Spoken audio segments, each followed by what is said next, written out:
किसानों का एहतजाज 26 जनवरी को लाल किले पर निशान साहब का लगाया जाना, निशान साहब लगाने के लिए उकसाने वालों में दीप सिद्धू का नाम सामने आना, राकेश टिकैत के आंसू, किसानों में एक बार फिर गम गुस्सा और किसानों के इस एहतजाज के दौरान सदर जमहूरिया की जानिब से ये कहा जाना कि 26 जनवरी के मौके पर तिरंगे का अपमान, तिरंगे की तौहीन इंतहाई अफसोसनाक है।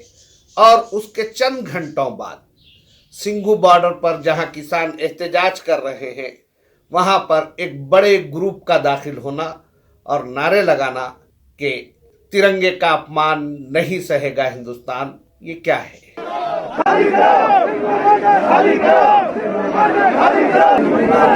तिरंगे का अपमान नहीं सहेगा हिंदुस्तान, नहीं सहेगा हिंदुस्तान। कई सवाल पैदा होते हैं जब ये हालात खराब हो रहे थे, जब 26 जनवरी को tractor rally, tractor march Delhi में दाखिल हुआ था। दिल्ली पहुंचते पहुंचते लाल किले तक पहुंच जाने के बावजूद किसानों को रोका नहीं गया। मगर पूरे ट्रैक्टर मार्च का अगर जायजा लिया जाए तो ये बात सामने आती है कि सिर्फ 25 या 30 ट्रैक्टर ऐसे थे जो लाल किले तक पहुंचे। राजघाट से 1 किलोमीटर दूर ITO पर हंगामा आ रही, लाल किले पर हंगामा आ रही, और उसकी रिपोर्टिंग करने वालों पर अब केसेस भी बुक हुए हैं। राजदीप सरदेसाई, जफर आगा जैसे सीनियर जर्नलिस्ट पर केसेस हुए हैं, लेकिन दीप सिद्धू कहाँ है अब तक दिल्ली पुलिस को पता नहीं। आज जब 29 जनवरी को हम 26 जनवरी के वाक़यात की बात कर रहे हैं तो उसकी वजह ये है कि आज पार्लियामेंट के जॉइंट सेशन में सदर जमहूरिया यानी प्रेसिडेंट ऑफ इंडिया ने 26 जनवरी को पेश आए वाक़यात का तस्करा करते हुए यह कहा कि 26 जनवरी के दिन तिरंगे की तौहीन हुई है और तिरंगे की तौहीन इंतहाई अफसोसनाक है। यकीनन तिरंगे की तौहीन इंतहाई अफसोसनाक है अगर हुई है तो, लेकिन किसी भी गोशे से इस बात की तस्दीक नहीं हुई। किसी भी न्यूज़ चैनल या एडिटोरियल या मीडिया हाउस की जानिब से इस बात की तस्दीक नहीं की गई कि कहीं भी तिरंगे की तौहीन की गई है। हाँ, ये बात ज़रूर है कि लाल किले पर सिर्फ तिरंगा ही लहराया जा सकता है, क्योंकि ये एक आर्कियोलॉजिकल सर्वे ऑफ इंडिया के तहत प्रोटेक्टेड मोन्यूमेंट है और इस मोन्यूमेंट के पास कोई मजहबी निशान नहीं लगाया जा सकता। इस मोन्यूमेंट पर कोई मजहबी निशान नहीं लगाया जा सकता, चाहे वो किसी भी मजहब का हो।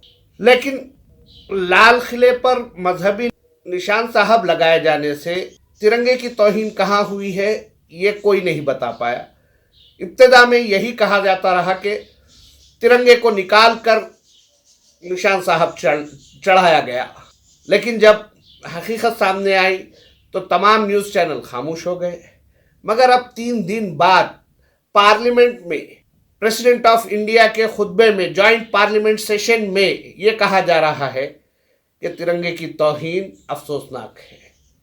और उसके चंद ही घंटों बाद सिंघू बॉर्डर पर किसानों के एहतजाज में एक ग्रुप घुस आता है और नारे लगाता है कि तिरंगे का अपमान नहीं सहेगा हिंदुस्तान। ये किस राह पर देश को ले जाया जा रहा है? अगर आपको याद हो तो 1 साल पहले जनवरी 2020 में इन्हीं दिनों में दिल्ली की सड़कों पर एक नारा लगाया जा रहा था, देश के गद्दारों को गोली मारो। मुल्क की मोहब्बत यकीनन होनी चाहिए, लेकिन मुल्क की मोहब्बत, नेशनलिज्म, पैट्रियटिज्म के नाम पर जो सवाल करते हैं, जो अपने कॉन्स्टिट्यूशनल राइट का इस्तेमाल करते हैं, उन्हें निशाना बनाया जाना ख़त्ई दुरुस्त नहीं है। लेकिन पिछले 6 वर्षों से यही होता आ रहा है। अगर कोई अपने राइट्स की बात कर रहा है तो उसे एंटी नेशनल, गद्दार करार देते हुए गोली मारने तक की बात की जा रही है। शाहीन बाग में जो हालात पैदा हुए थे वही हालात सिंघू बॉर्डर पर पैदा करने की कोशिश की गई, लेकिन आज नाकाम हुए हैं। कल कपिल मिश्रा जैसे और लोग पैदा होंगे जो शाहीन बाग में पैदा हुए थे, और वो तिरंगे के अपमान के नाम पर किसानों को निशाना बना सकते हैं। यकीनन हर आम किसान से, हर आम हिंदुस्तानी को हमदर्दी है, लेकिन किसानों का प्रोटेस्ट किसके हाथ में खिलौना बना हुआ है, इस बात को भी समझने की जरूरत है। गवर्नमेंट निशाना बना रही है, आम किसान को निशाना बनाया जा रहा है। जो लोग किसानों के हक की बात कर रहे हैं उन्हें निशाना बनाया जा रहा है। 28 जनवरी को राकेश टिकैत, जो कि मुजफ्फरनगर राइट्स के जिम्मेदार है, राकेश टिकैत के आंसुओं को इस तरह से पेश किया गया कि दिल्ली के अतराफ की तमाम रियासतों के किसान उठ खड़े हुए और किसानों के एहतजाज में शिद्दत पैदा हो गई। यकीनन किसान ही नहीं, हर हिंदुस्तानी जज्बाती है। हर जज्बाती हिंदुस्तानी जो सच्चा देशभक्त है वो मुल्क को बचाने की बात कर रहा है, लेकिन इस साजिश को भी नज़र में रखने की ज़रूरत है कि किस तरह से हिंदुस्तानी अवाम के जज्बात का इस्तेहसाल किया जा रहा है, इस्तेमाल किया जा रहा है और उन्हें निशाना बनाने के लिए किन लोगों का इस्तेमाल किया जा रहा है। 26 जनवरी को इस्तेमाल किया गया दीप सिद्धू का, हर कोई ये कह रहा है। 28 जनवरी को राकेश टिकैत रोते हैं और मीडिया उसे इस तरह से पेश करता है जैसे सारे किसानों का दर्द उन्हीं के जिगर में है।